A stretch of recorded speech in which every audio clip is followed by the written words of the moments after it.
সাহসী নেতৃবৃন্দকে নিয়ে উপদেষ্টা পরিষদ পুনর্গঠন করেন, কিন্তু সিন্ডিকেটের 14 গোষ্ঠী উদ্ধার করতে হবে। সেটা বিমানের ক্ষেত্রে, হজ উমরার ক্ষেত্রে, বিদেশে কর্মী পাঠানোর ক্ষেত্রে, স্বাস্থ্য ক্ষেত্রে, বিভিন্ন ক্ষেত্রে সিন্ডিকেটের গোষ্ঠী উদ্ধার করতে হবে।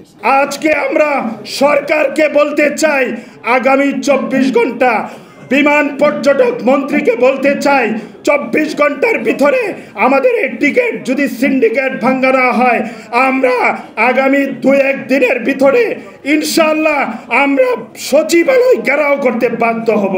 আপনাদের দাবির সাথে কেউ দ্বিমত করার নাই, কিন্তু আমাদের দেশের এইটা একটা সমস্যা, জনগণ সবাই চায়, সরকারেরও অনেকে চায়, তারপরেও দাবি দেওয়া বাস্তবায়ন হয় না।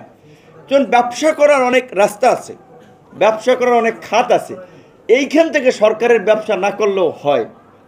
মিনিমাম খরচটা সে এনশিওর করুক। সেখানে যেখানে আপনার এই গত বছরও আপনার 65 থেকে 80,000 ছিল, সেখানে হঠাৎ করে এখন এই যে দাম বেড়ে 1,20,000-25,000 হয়ে গেল, ডাবলের মতো হয়ে গেছে।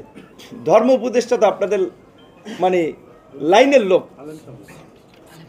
আশা করি তিনি বিবেচনা করবেন। কিন্তু এখানে আরেকটা সবার চেয়ে মানে কি বলে বসের বস আছে, এরকম উপদেষ্টার চেয়েও বড় শক্তিশালী গ্রুপ আছে সিন্ডিকেট।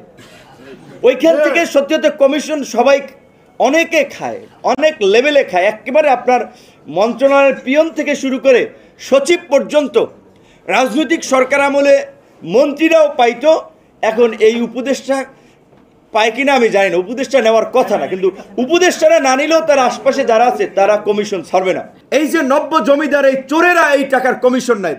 গতবার দেখেছেন না, নিজাম হাজারি, অর্থমন্ত্রী লোটাস কামাল, সালমান এফ রহমান, এই সমস্ত এই আপনার শক্তিশালী লোকগুলো, উঁচুতলার লোকগুলো সিন্ডিকেট করছে। এইবার আমরা শুনতে পাচ্ছি ওই সিন্ডিকেট এত শক্তিশালী, সব ক্ষেত্রে এখনো সিন্ডিকেট বলবৎ আছে। কোনো সিন্ডিকেটের গায়ে সরকার হাত দিতে পারে নাই, কারণ সরকার দুর্বল, হয়তো পারতেছি না। যে কারণে আমরা আজকে দাবি জানিয়েছি, যদি আপনারা দুর্বলতায় ভোগেন, রাজনৈতিক নেতৃবৃন্দকে নিয়ে, সাহসী নেতৃবৃন্দকে নিয়ে উপদেষ্টা পরিষদ পুনর্গঠন করেন, কিন্তু সিন্ডিকেটের 14 গোষ্ঠী উদ্ধার করতে হবে। সেটা বিমানের ক্ষেত্রে, হজ উমরার ক্ষেত্রে, বিদেশে কর্মী পাঠানোর ক্ষেত্রে, স্বাস্থ্য ক্ষেত্রে, বিভিন্ন ক্ষেত্রে সিন্ডিকেটের গোষ্ঠী উদ্ধার করতে হবে। এই সরকারকেই সেটা করতে হবে। রাজনৈতিক সরকার তো সিন্ডিকেট পালে, সিন্ডিকেটকে সমর্থন দেয়, কারণ রাজনৈতিক দল চালাইতে, নেতাকর্মী পালতে তারা টাকা পয়সা খরচ করে। তো এই জন্য আমরা বলছি, এই রাজনীতিরও আমরা একটা পরিবর্তন চাই। সেই ক্ষেত্রে আমাদের যে সমস্ত ভাইরা আছেন এখানে, আলেম ওলামা থেকে শুরু করে সচেতন মহল, আজকে সামাজিকভাবে আমাদের একটা জাগরণ তৈরি করতে হবে। ভালো মানুষের নেতৃত্বে সমাজ পরিচালিত হতে হবে।